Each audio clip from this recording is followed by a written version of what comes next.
Hi, welcome to the safety and handover video for Sapphire. It's just behind me. So when you receive your email from the office, what that'll do is it'll tell you information on how to actually get into the marina onto the B hammerhead, which we are now, and also the location of where your keys are. And you'll notice that on the pontoons we've got 2 metre signs, and we've got white markers down the side of the pontoon for your safety to keep you 2 metres apart. So let's jump on board and we'll go through the handover and safety of Sapphire.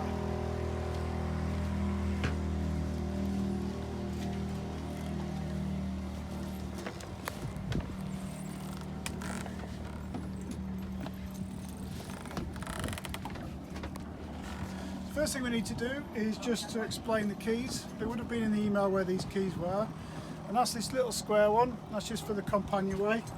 Let's put it in the companionway, give it a wiggle, and then just slide the top over.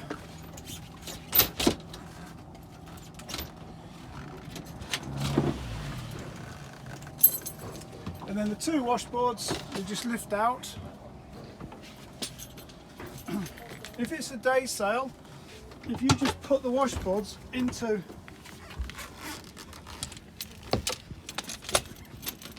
the locker, and then the bottom one just on top of that one,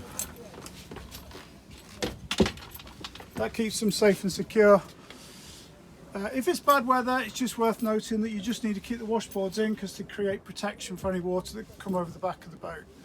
If it's more than a day hire, the washboards actually fit behind the door in the starboard aft cabin, but if it's a day hire, we have got the doors shut downstairs, which you'll see in a minute. So let's go down below and then we'll just start going through the handover.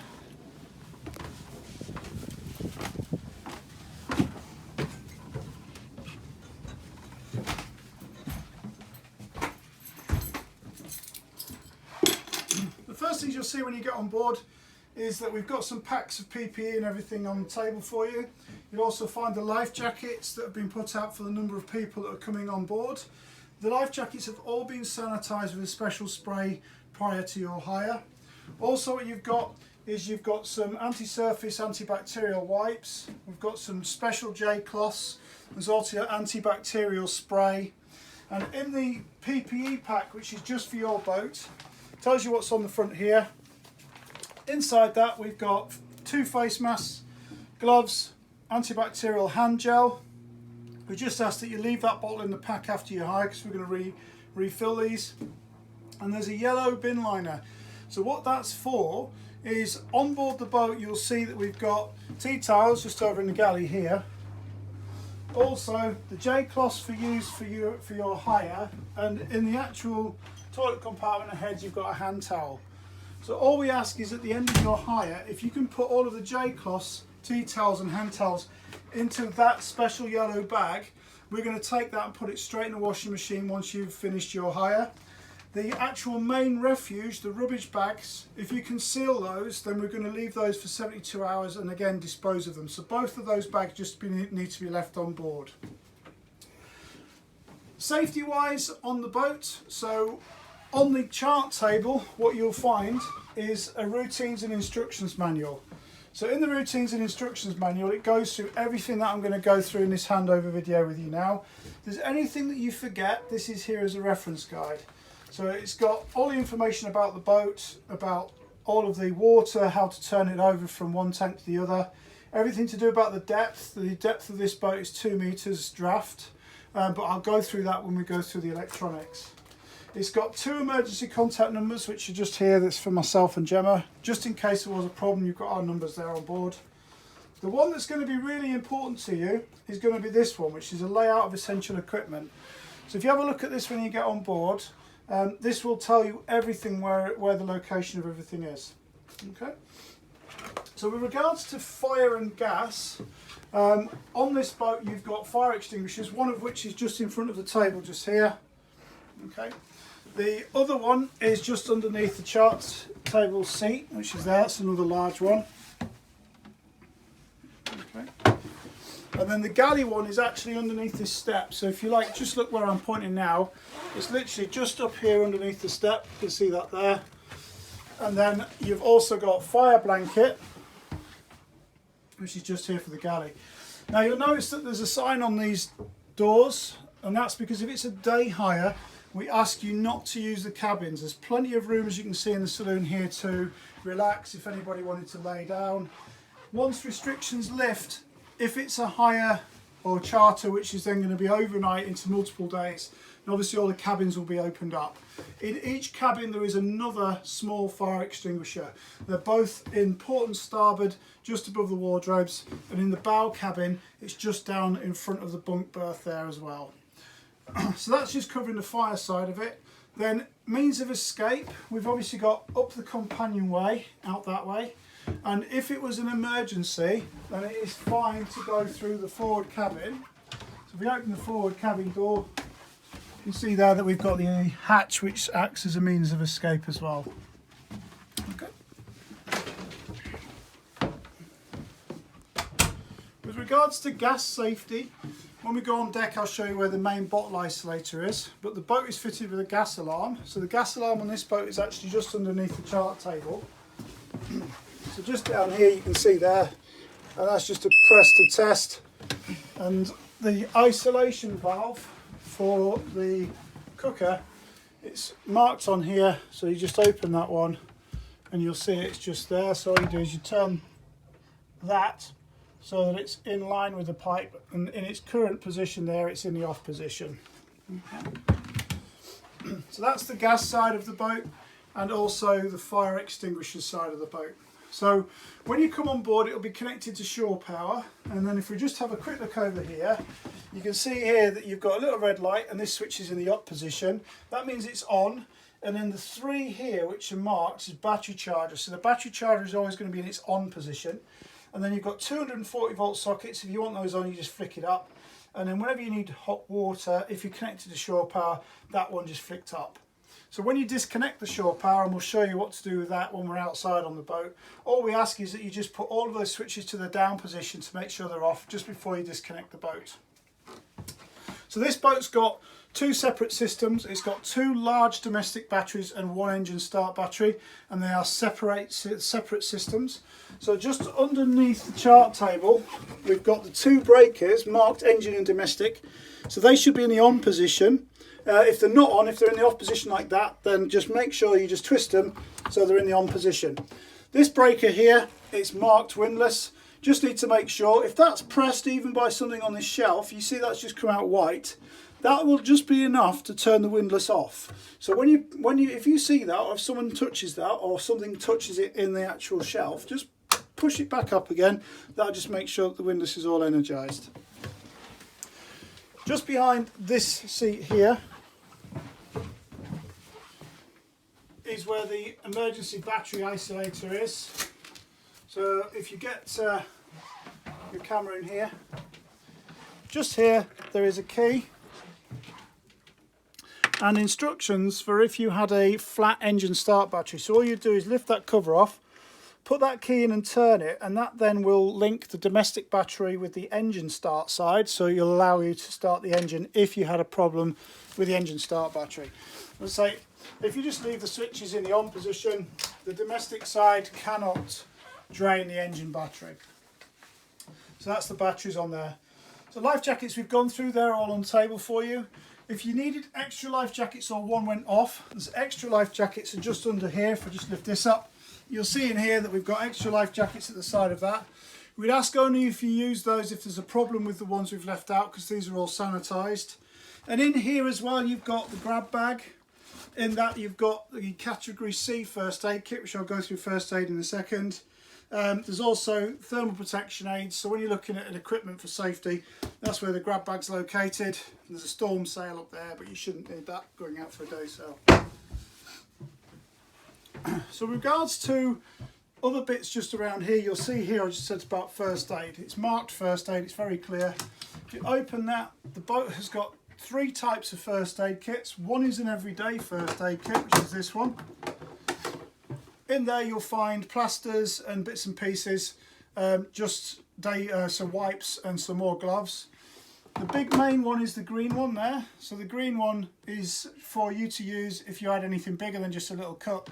And the category C inside the grab bags is if there's a major emergency, we'd only ask you to use that if asked to do so by the Coast Guard, or if you've got a serious incident you're dealing with.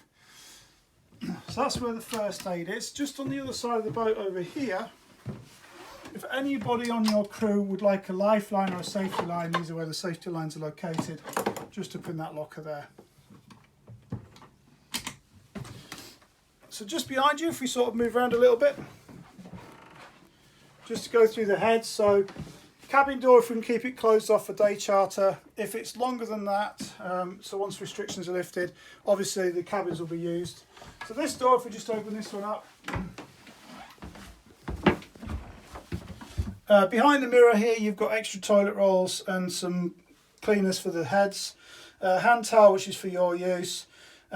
If you're opening this swivels, so don't try and force it past that, just move that out of the way. Remember, you've done that without turning the tap on, so you can get access to that. This is a sea toilet. There's no holding tank connected on this boat, so I'm pretty sure everyone's happy with how to use heads, but there is instructions in here if you forget. Very simply, it would be push that lever across to the left, which is flush. When you flush the handle, it's just going to bring the water in and it's going to flush everything out. And then push the lever over to the far right. That's what we call dry bowl. That's when everything inside the toilet is just going to go out. So we pump it until it's all gone.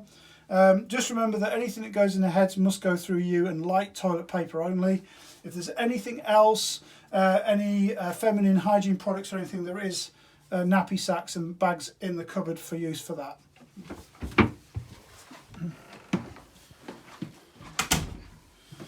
This side of the saloon here is just storage. Just behind the seat here, if you needed it, you've got the engine spares box, and you've also got the bosun's box toolkit. That's all in there for you. Inside this one is just plates and things. There's ample storage throughout the boat. More storage inside here. Top loading and top loading fridge. As I said, there's cooking utensils in there, tea and coffee in that one, and all the mugs and everything are on the back. Just over at the switches, we've gone through the 240 volt side, so I'll just quickly go through what this side does, which is a 12 volt. So this one here, which has got the compass on it, that's basically just the compass light, so we don't really need to use that during the day. The one with the ship's wheel on it is all of your electronic instruments, so if you turn that on you'll hear it beep. There's a repeater here that you can basically go through and you can have it set on to whatever you like. So if you wanted to sit here and look at the depth, for instance, you have it on favourite. We've got depth, we've got log reading, and then you can go through different ones. There's speed over ground. The stereo button, so if we turn that on, it's the VHF is actually fed off this side, so that's turning the VHF on, and then you can see that it's got DSC distress. The procedure card is just here, and with this one it's very easy to use. So if you wanted to turn the volume up, you just press the knob and then turn that. That's turning the volume up and down. Press it again, it goes to the squelch setting. And then if you just press clear, it'll come back to whatever channel you're on. If you wanted to go to 16, you just press the blue 16 and it goes straight to 16. Changing channels is just channel up and down on there, so it's very simple to use. This one, the anchor sign, is the energize for the windlass. So basically if you press that, then the power is going to go to the windlass control. That is the electronic bilge override. So if you press that one, it starts the bilge down the bottom of the boat. That should be off.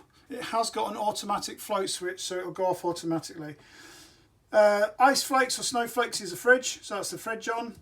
This one doesn't do anything. That's the panel light which comes up on here. That's the shower sump pump in the heads. This one is your fresh water on, and the only other one you're really going to need is your chart plotter. So that's the chart plotter's power there. If you came into restricted visibility or anything you needed, the navigation lights, there's bow and stern light, steaming light and anchor light is all up there.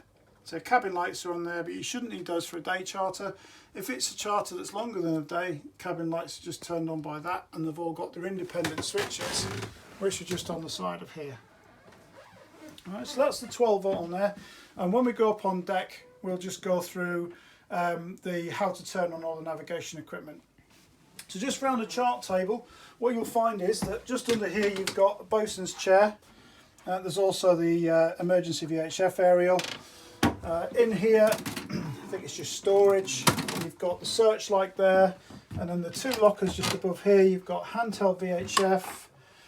You've got a charger box which has got all of the connections for the shore power, sorry, not the shore power, the searchlight and the VHF.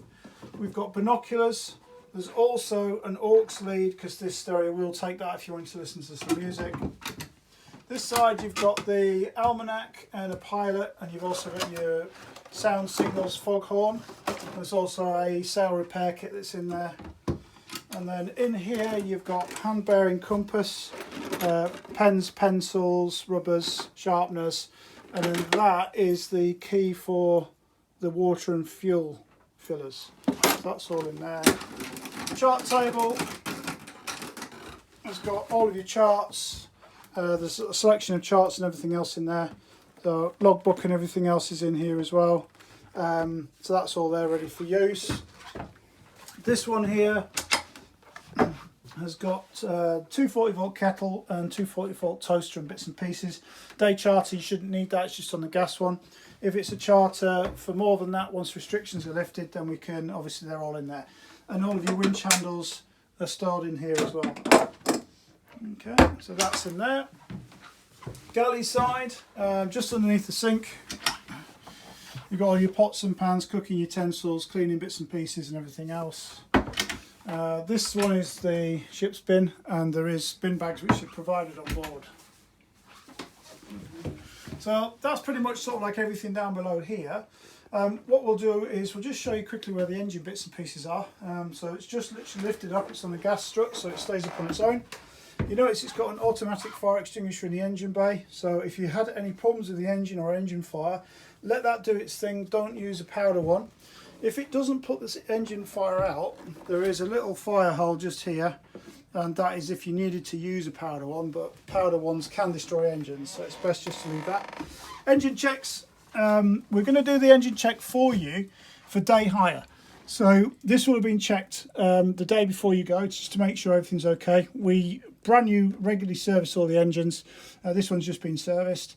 So you've got coolant, which is, if you flick that, you should be able to see the line of the coolant moving around inside there.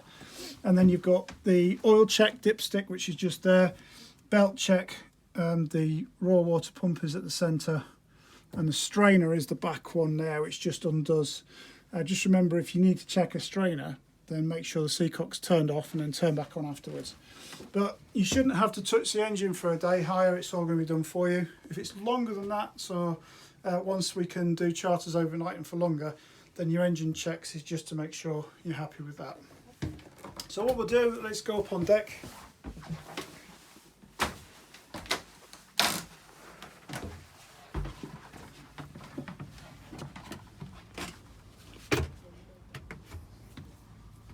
So just go through some bits and pieces up here. Everything's very clearly marked, so all of your running rigging is very clearly marked.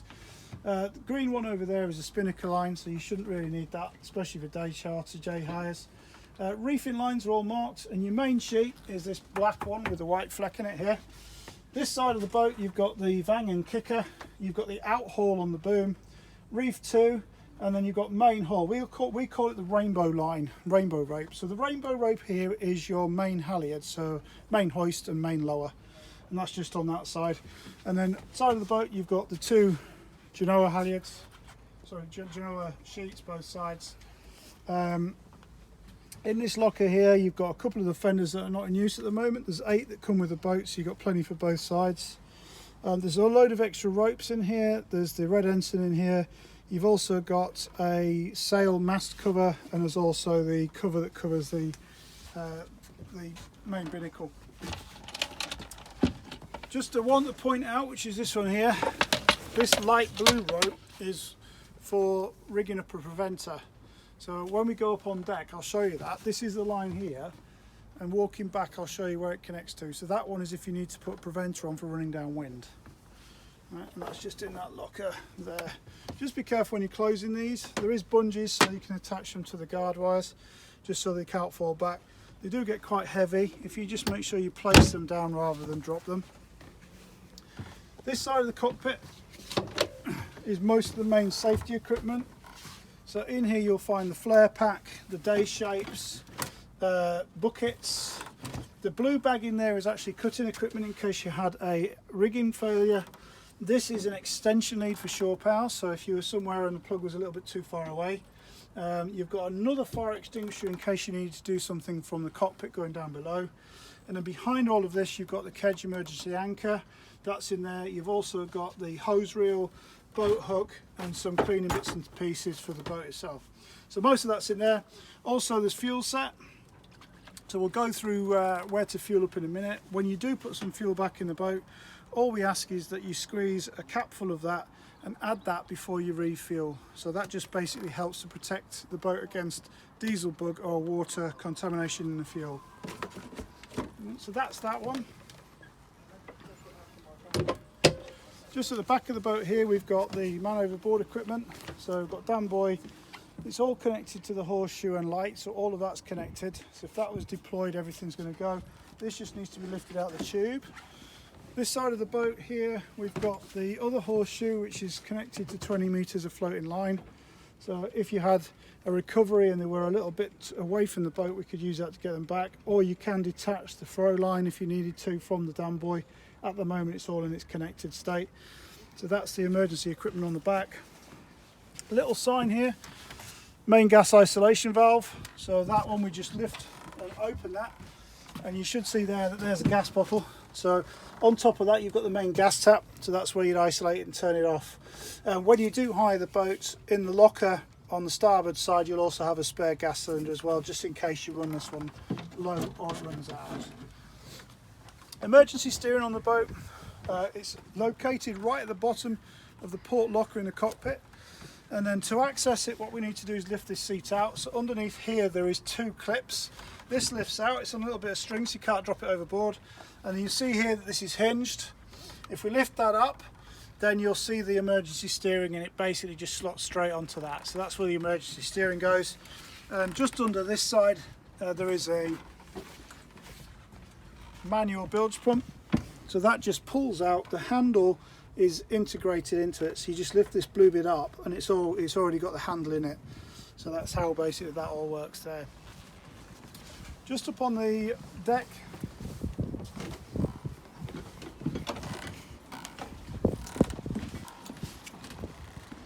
so you've got the jack stays for attaching safety lines, run up both decks, so they run all the way to the bow, so allowing you with an extra 2 metres safety line to reach all the way up onto the bow. If you're anchoring the boat, we ask that you always make sure the engine is running.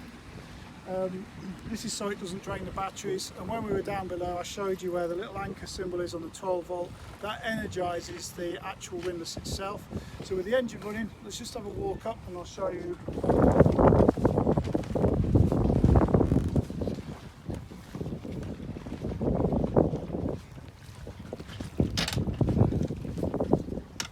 So if you just lift it up, there is a bungee cord there to secure it. So just go over the pulpit rail, connect it so it can't fall back on you. It clearly says here that it's CQR, it's marked every 5 metres with paint, so you can't get that mistaken. So it comes out the top, so to deploy the anchor all you need to do is make sure that this is not tight, so we always leave it slightly loose. And then with the pin, you just pull the pin out to the left. Don't pull it all the way out because it's only a little bit of string. Just have it so it's right over to the left hand side, to allow the anchor to freely go over the bow roller. And then on here it's just simply up and down. So it's as simple as that on this boat, it's nothing complicated. Forward water tank filler is there, the other water tank is on the aft. As I say, you pick a boat up for a day hire, the water tanks will be full, so you shouldn't need to change over a water tank or worry about that. If you do need to change over a water tank, if it's a hire that's longer than 1 day, if you go into the routines and instructions manual and just follow the instructions in there, it's actually in the port aft cabin underneath the bunk. There's pictures of it.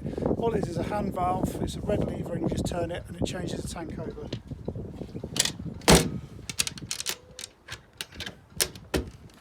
That's that locked. Last thing just to cover on safety as we go back.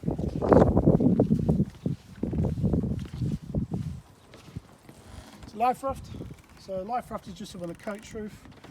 How you take this out is basically just by pulling this clip over, and then with the handles at the side will allow you to lift the life raft out. They are fitted with hydrostatic release units. That's just in case you didn't actually get the life raft off in a major sinking of the boat, so it will release on its own. You shouldn't need to worry about that. The only thing to remember about this is 8-man life raft, it is quite heavy. So if you did need to use this in a big emergency, this is the painter handle here. So this is the line that attaches the life raft. You must make sure that this is connected to something strong on the boat before you launch it. So that's the life raft just up on the coach roof. If we go back to the cockpit,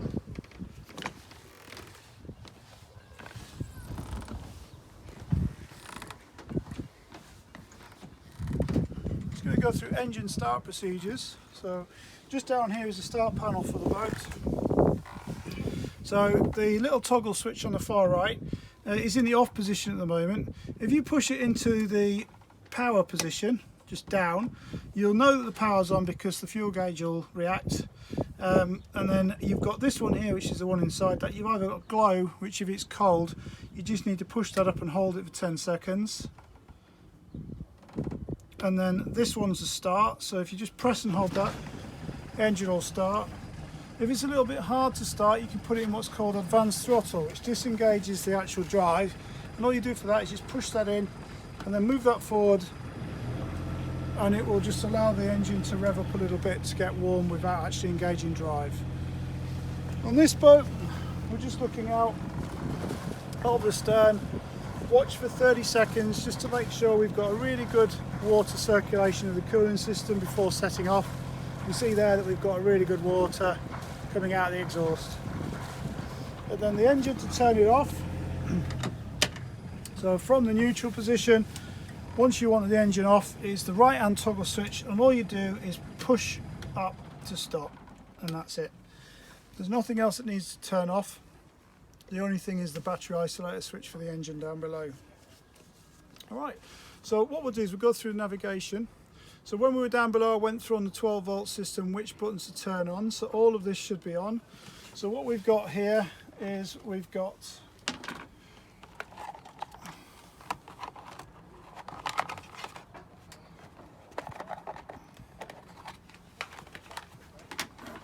chart plotter, autopilot, depth, speed, log, wind speed and wind direction. So what I'll do is I've just got to go and just turn on the plotter switch again, so I'll just go and do that, and I'll flick this one on as well.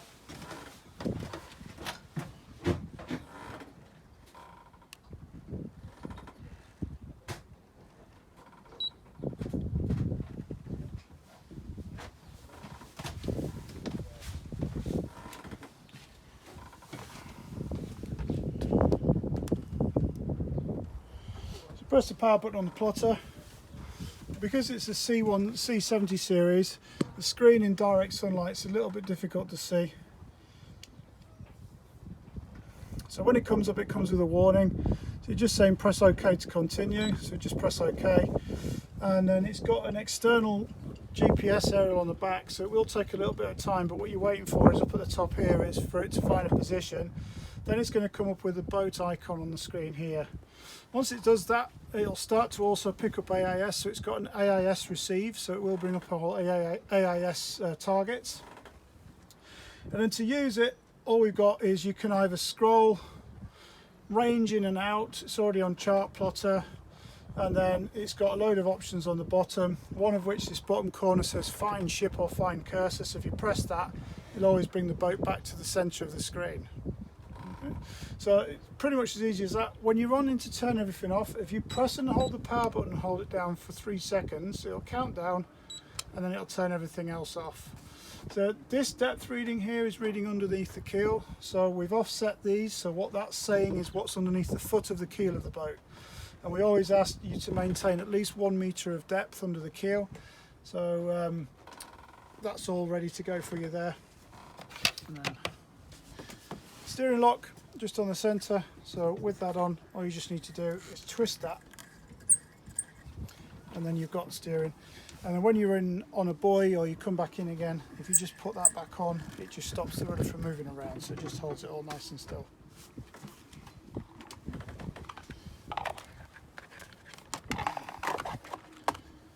covers, if you just put them in a locker or something like that, then they're secure. And then compass, just pull that over. Right, so sails wise, once you've got all of the boats set up and you've just gone through what's on this video and you've read the bits of the routines manual, you'll pretty much be in a point where you're getting ready to go. So I'll just go through the sail setup. So on the boat, it's quite a strong gas kicker on this, just here. So if you release the vang kicker line and you release the main sheet, that's strong enough to push the boom quite high up. So you don't want it to come too far. What you want to do on the boat is just let the boom rise up. So when you're getting ready to get the sail set, the main halyard is just connected onto the topping lift, which is the white line there. So the rainbow line onto the head of the sail, and then all the lines are all self-explanatory in the cockpit. Let the boom rise up slightly when you're ready to hoist or you want to lower the sail, and then up with the main halyard. All of the reefing lines on the mainsail on this boat are all led back to the cockpit. So reefs 1 and 2, there's nothing you need to clip on at the mast. Everything is controlled from the cockpit. So all you need to do is literally come up towards the wind, drop the halyard, bring the sail down, tighten reef 1, and then retension the halyard again, and then let the boom come back down under the main sheet. Just always remember, it's really good practice to let the boom rise up when you're doing any sort of sail change with a reef, or you're hoisting or you're lowering down. The blue line that I mentioned about the preventer runs to here, and it's got a spliced die in it, so that's the light blue line, so you don't need to lean out and put anything on the boom. So that's just for rigging a preventer if you're running downwind. The topping lift on this boat is on the port side of the mast, so once you've got the sail set and you want to release a bit of topping lift, it's the white rope that's on a cleat on the port hand side or the left side of the mast.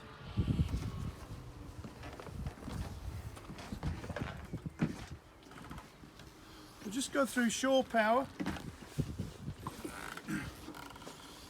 Shore power connects just to the boat here.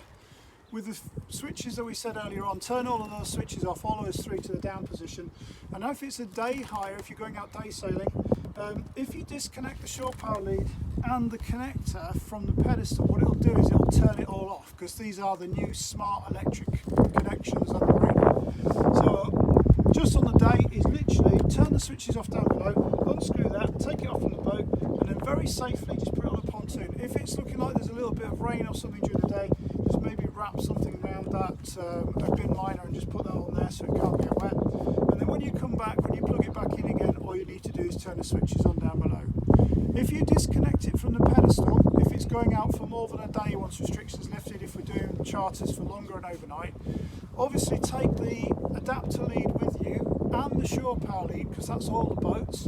And when you come back to be Hammerhead, you just need to ring us up and ask us to connect the shore power to turn it back on, or you can ask the marina office if they would kindly turn it back on for you. So either one, and then we can get the power straight back on for you. So when you leave the pontoon, once everything's done, all of the bits we've explained are done. If you look at the water space here, you've got all of this area, because we're on a hammerhead, for turning the boat and for setting yourself up. And if you look and see the green tower over there, the exit for where we are at Blaven is just down through this fairway, out to the green tower. That's called Hasler Creek. So once you're in Hasler Creek, you've got from the green tower and the black barges all the way down to the green light ship, which you can't miss. That's Hasler Creek. That's a great place to do all your fenders and lines, get all your crew ready, set up your sail. If the wind direction allows it, it's a great place to raise the mainsail and get all that ready. If it doesn't, then just exit out the harbour. You will have been sent a guide for Portsmouth Harbour. The one thing to mention is we've got a very strong cross current coming out of the exit of the entrance of the harbour. Whether you're coming in or going out, just look at the water and you'll quite clearly see if there's a tide running, it'll be coming straight across the entrance when you get there. So hopefully we've covered everything. The only thing we haven't said is when you come back in, and that is that we just ask that the bin bags that we mentioned, we just do that. if we can wash the boat down with soap and water, just wash the whole boat, and on the pontoon, if you swing the camera around, just in front of our ribs bow, you'll see a brown box on the pontoon. In that box there, you've got soap, and there's brushes, and also you've got the buckets and everything else. The key for the padlock is on the boat's keys. And then once all that's done, if you can just make sure that the keys are left in the same place that you got told on your email they're going to be when you collected it. And last thing to say is we wish you a fantastic sail. Thank you very much for choosing us, and have a great day.